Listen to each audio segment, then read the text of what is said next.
Hello friends, welcome to defence matrix. तो ये चीज़ हम जानते हैं कि अभी कुछ ही दिनों पहले इंडियन एयरफोर्स के एक सेपिकैट जैगुआर एयरक्राफ्ट का क्रैश हुआ है। ये एक ट्विन सीट एयरक्राफ्ट था जिसमें जो ट्रेनी पायलट था उसकी जान चली गई। तो ये एक फ्लाइट लेफ्टिनेंट लेवल के ऑफिसर थे और जो यहाँ पर इंस्ट्रक्टर थे उन्होंने इजेक्ट किया और वो बच गए थे। खैर, ये अभी इन्वेस्टिगेशन का पार्ट है कि क्यों जो ट्रेनी पायलट हैं वो इजेक्ट नहीं कर पाए थे, और क्योंकि जैगुआर में जो कमांड इजेक्टर सीट है ये नहीं है, इसलिए इंस्ट्रक्टर के इजेक्शन के बाद जो ट्रेनी का इजेक्शन है वो नहीं हुआ, क्योंकि यहाँ पर दोनों को अपने अपने सीक्वेंसेस इनिशिएट करने होते हैं। तो एक टेक्निकल मैल फंक्शन बताया जा रहा है, और क्योंकि यहाँ पर रिएक्शन टाइम ज़्यादा नहीं था तो हो सकता है ये एक प्रॉब्लम रही हो, या फिर दूसरा प्रॉब्लम हो सकता है कि इजेक्शन सीट में कोई मैल फंक्शन रहा हो। खैर, ये इन्वेस्टिगेशन का पार्ट है, पर एयरक्राफ्ट पर अब सवाल उठ रहे हैं क्योंकि एक छोटे समय में 2 जैगुआर के क्रैश हुए हैं। तो जो रीसेंट क्रैश है ये जामनगर में हुआ है, वहीं पर इसके पहले जो क्रैश था ये 7 मार्च को हुआ था अंबाला में और पंचकुला में, जिसमें पायलट ने सेफली इजेक्ट किया था। उसके पहले भी यूपी के कुशीनगर में एक जैगुआर क्रैश हुआ था, अगेन पायलट ने सेफली इजेक्ट किया था। तो अगर जैगुआर की जब बात होती है तो ये बात हम आपको बता दें कि यहाँ पर मार्टिन बिगर की मार्क 9 इजेक्शन सीट इस्तेमाल करी जाती है, जो कि एक्चुअली पहले यूज़ होने वाली मार्क 4 से बेटर है और 00 इजेक्शन सीट है। तो इसलिए मोस्टली जैगुआर के क्रैशेस में आप ये देखेंगे कि जो पायलट्स हैं वो सर्वाइव कर जाते हैं। इस केस में मोस्ट लाइकली रिएक्शन टाइम बहुत ज़्यादा नहीं मिला होगा, इसलिए पायलट की जान यहाँ पर चली गई है और एक आउटरेज आप देख सकते हैं। तो अगर हम इंडियन एयरफोर्स की जैगुआर फ्लीट की बात करेंगे तो ये एक्चुअली काफ़ी ज़्यादा पुरानी है, और दुनिया में एकमात्र इंडिया ही ऐसी कंट्री बनी है जो कि इन प्लेटफॉर्म को इस्तेमाल कर रही है। बाकी सब इनको रिटायर कर चुके हैं। तो लेट 70s से हमारी एयरफोर्स इन प्लेटफॉर्म को इस्तेमाल कर रही है। बाद में ये प्लेटफॉर्म इंडिया में खुद मैन्युफैक्चर भी किए गए और हमने डोमेस्टिकली इनको अपग्रेड भी किया, जिसके अंतर्गत डारिन अपग्रेड आए, डारिन 1, डारिन 2 और अब डारिन 3 चल रहा है। जैगुआर की हिस्ट्री को अगर आप देखेंगे तो ये platform as a trainer platform बनाए गए थे, एंग्लो फ्रेंच प्लेटफॉर्म है, पर इनकी सुपीरियर परफॉर्मेंस को देखते हुए इन्हें as an attack platform develop किया गया। तो साइज में काफ़ी छोटे हैं, लैंडिंग गियर इनका काफ़ी स्ट्रॉन्ग है, इसलिए ये अनप्रिपेयर्ड और रफ रनवे से भी टेक ऑफ कर सकते हैं और लैंड कर सकते हैं। रेंज और पेलोड कैपेसिटी जो है वो लिमिटेड है, इसलिए यहाँ पर हर समय आपको 2 ड्रॉप टैंक कैरी करने पड़ते हैं। पावर प्लांट के रूप में यहाँ पर 2 छोटे अडोर टर्बोमेका मार्क 1 और 2 आफ्टर बर्निंग टर्बोफैंस का इस्तेमाल किया जाता है, जो कि अप्रॉक्सीमेटली 32.5 किलोन्यूटन के अप्रॉक्स मैक्स थ्रस्ट प्रोड्यूस करने में सक्षम है।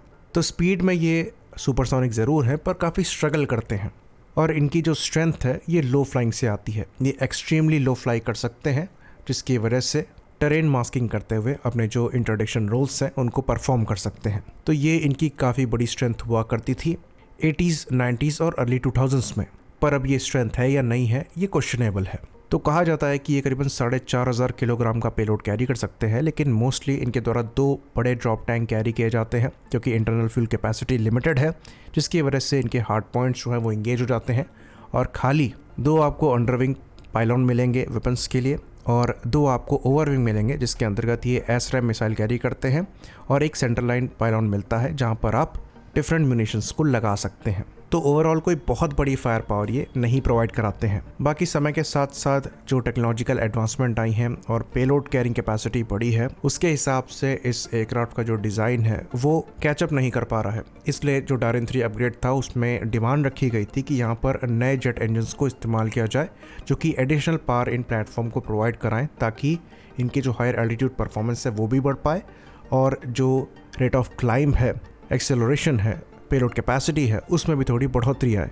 पर क्योंकि जो इंजन इंटीग्रेशन प्रोसेस है वो काफ़ी ज़्यादा एक्सपेंसिव पड़ता, तो डारिन 3 में इस प्लान को ड्रॉप कर दिया गया, जिसकी वजह से अपग्रेड्स तो इन प्लेटफॉर्म के हो गए, पर जो मेजर बूस्ट एक्सपेक्ट किया जा रहा था वो इनको नहीं मिला, और इसलिए आप इन प्लेटफॉर्म को लेह लद्दाख में यूज़ होता हुआ नहीं देखेंगे, क्योंकि वहाँ पर इनके ऑलरेडी लो परफॉर्मिंग इंजन और भी ज़्यादा नीचे चले जाते हैं, और एयरक्राफ्ट की कैपेबिलिटी के हिसाब से इसका यूटिलाइजेशन कर पाना मुश्किल हो जाता है।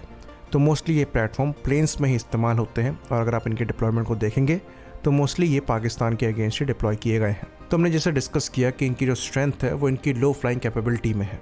ये एक्सट्रीमली लो फ्लाई कर सकते हैं, जिसकी वजह से ये टेरेन में अपने आप को छुपा लेते हैं, और जो रडार क्लटर है वो अगेन इनको छुपाने में मदद करता है, और इसलिए ये पास्ट में काफ़ी ज़्यादा इफेक्टिव रहे हैं।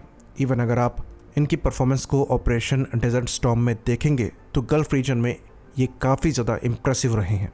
पर क्या अब ये उतने इम्प्रेसिव हैं?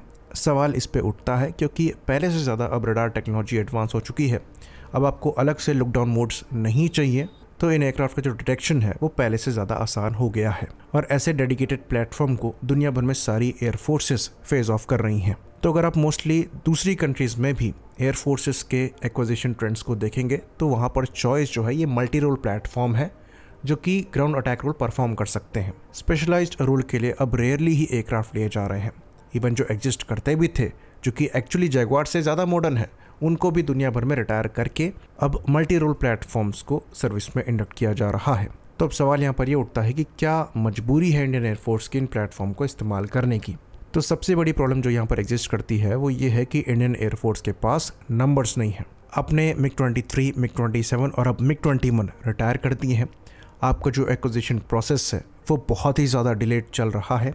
तेजस मार्क 1A के नंबर्स आपने ऑर्डर तो किए हैं, पर डिलीवरी में वहाँ भी समय लग रहा है। एडिशनल तेजस मार्क 1A आप ऑर्डर करने जा रहे हैं। तेजस मार्क 2 2030 के बाद आएगा। तो अगर आप जैगुआर्स को भी रिटायर करना स्टार्ट कर देंगे तो आप 28 से 27 स्क्वाड्रन भी मेंटेन नहीं कर पाएंगे। तो इंडियन एयरफोर्स की मजबूरी बन गई है कि उन्हें जैगुआर्स को रखना है।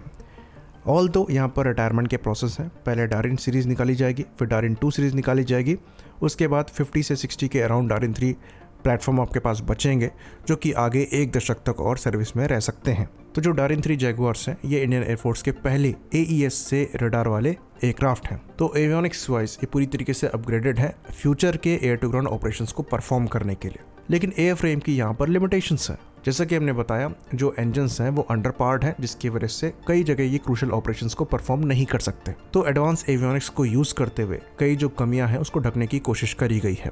जो पहले के जैगुआर्स थे, इसमें हम अगर मैरीटाइम ऑपरेशंस वाले जैगुआर्स को हटा दें तो उनमें रडार भी नहीं था। तो क्योंकि यहाँ पर दिया गया है इसलिए एयर टू ग्राउंड ऑपरेशंस में सहूलियत मिल जाती है।